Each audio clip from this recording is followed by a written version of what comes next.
ஓ அன்பு குடும்பமே, கிறிஸ்து எங்களுடன் இருப்பாராக.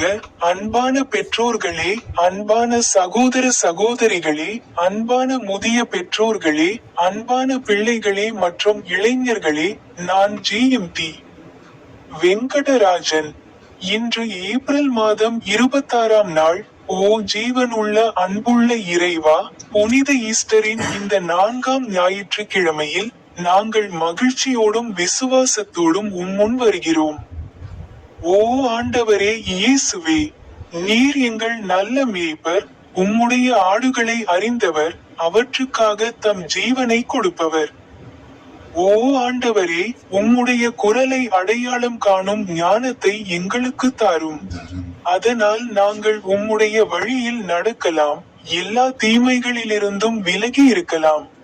எங்கள் வாழ்வில் பயம், கவலை மற்றும் குழப்பம் இருக்கும் இடங்களில் உம்முடைய சமாதானத்தையும் வழிகாட்டுதலையும் எங்களுக்கு தாரும்.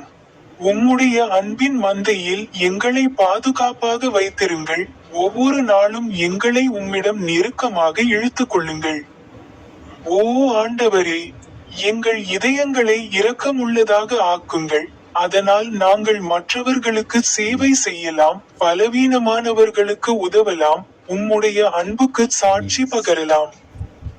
எங்கள் குடும்பங்களையும் திருச்சபைகளையும் சமூகங்களையும் உமது ஒற்றுமையாலும் சமாதானத்தாலும் நிரப்பும். அன்பிலும் உண்மையிலும் வாழும் நல்ல மேய்ப்பர்களாக இருக்க எங்கள் அனைவரையும் ஊக்குவிக்கும். ஓ ஜீவனுள்ளவரே, இந்த உயிர்த்தெழுதல் காலத்தில் உயிர்த்தெழுதலின் நம்பிக்கையில் எங்களை உறுதியாக நிலைநிறுத்தி நித்திய ஜீவனுக்கு எங்களை வழிநடத்தும். கர்த்தராகிய இயேசு கிறிஸ்துவின் பரிசுத்த நாமத்தில் இதை ஜெபிக்கிறோம்.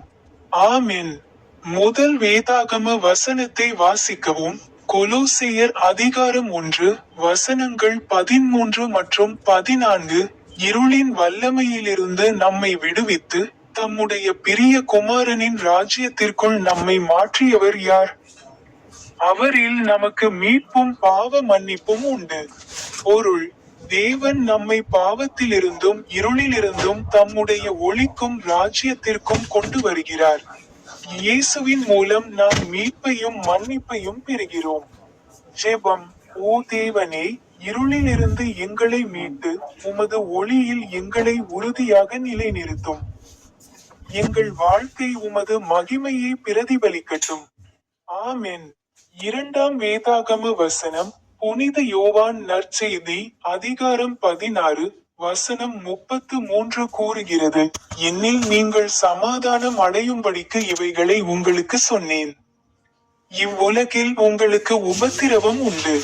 ஆனாலும் தைரியமாயிருங்கள், நான் உலகத்தை ஜெயித்திருக்கிறேன். பொருள்: வாழ்க்கையில் கஷ்டங்கள் எழும், ஆனால் இயேசு ஏற்கனவே உலகத்தை ஜெயித்து விட்டார். ஆகவே நாம் தைரியமும் விசுவாசமும் கொண்டிருக்க வேண்டும். ஜெபம். ஆண்டவரே இயேசுவே, நாங்கள் போராடும் போது உமது வெற்றியை எங்களுக்கு நினைவூட்டி எங்களை பலப்படுத்தும். ஆமென். மூன்றாம் வேதாகம வசனம். எபிரேயர் அதிகாரம் 7, வசனம் 25 கூறுகிறது, ஆதலால் தம் மூலமாக தம்மிடம் வருகிறவர்களை தேவன் முழுமையாக இரட்சிக்க வல்லவர், ஏனெனில் அவர் அவர்களுக்காக பரிந்து பேச எப்போதும் ஜீவிக்கிறார். பொருள்: இயேசு எப்போதும் நமக்காக பரிந்து பேசுகிறார். அவர் நம்மை முழுமையாக இரட்சிக்க வல்லவர். ஜெபம். ஆண்டவரே இயேசுவே, நீர் எப்போதும் எங்களுக்காக ஜெபிக்கிறீர் என்பதற்கு நன்றி. எங்களை உமக்கு நெருக்கமாக வைத்திருங்கள். ஆமென். கடைசி பைபிள் வசனத்தை ஓதுங்கள். சங்கீதம் 23, வசனம் 1. கர்த்தர் என் மேய்ப்பர், எனக்கு ஒன்றும் குறைவு இல்லை. பொருள்: கடவுள் நம் மேய்ப்பர். அவர் நமது ஒவ்வொரு தேவையையும் பூர்த்தி செய்து நம்மை கவனித்துக் கொள்கிறார். ஜெபம். ஓ நல்ல மேய்ப்பரே, எங்கள் வாழ்க்கையை வழிநடத்தும், எல்லா தேவைகளிலிருந்தும் எங்களை காக்கும். ஆமென். நாம் ஜெபிப்போம். ஓ என் தந்தையே, ஓ கர்த்தராகிய இயேசுவே, ஓ திருத்தந்தை லியோ 14, ஓ பேராயர் வின்சென்ட் ஐன், ஓ முன்னாள் பேராயர் பெலிக்ஸ் டோப்போ, ஓ அரசர் சார்லஸ் மூன்றாம், இன்று ஏப்ரல் மாதம், இது 2026ஆம் ஆண்டின் 4வது மாதம். ஒருங்கிணைந்த ஜெபம். ஓ பரலோக தந்தையே, உமது வார்த்தைகளுக்காக நாங்கள் உமக்கு நன்றி செலுத்துகிறோம். நீர் எங்களை இருளிலிருந்து வெளிச்சத்திற்கு கொண்டு வந்தீர், நீர் எங்களுக்கு வெற்றியை கொடுத்தீர். மேலும் நீர் எப்போதும் எங்களுக்காக பரிந்து பேசுகிறீர். ஆண்டவரே, எங்கள் மேய்ப்பராக இருந்து எங்கள் வாழ்வை வழிநடத்தும். எங்களுக்கு விசுவாசத்தையும் தைரியத்தையும் சமாதானத்தையும் தந்தருளும். அதனால் எல்லா சூழ்நிலைகளிலும் நாங்கள் உமது அன்பிலும் சத்தியத்திலும் நிலைத்திருக்க முடியும். ஆண்டவராகிய இயேசு கிறிஸ்துவின் நாமத்தில் இதை ஜெபிக்கிறோம்.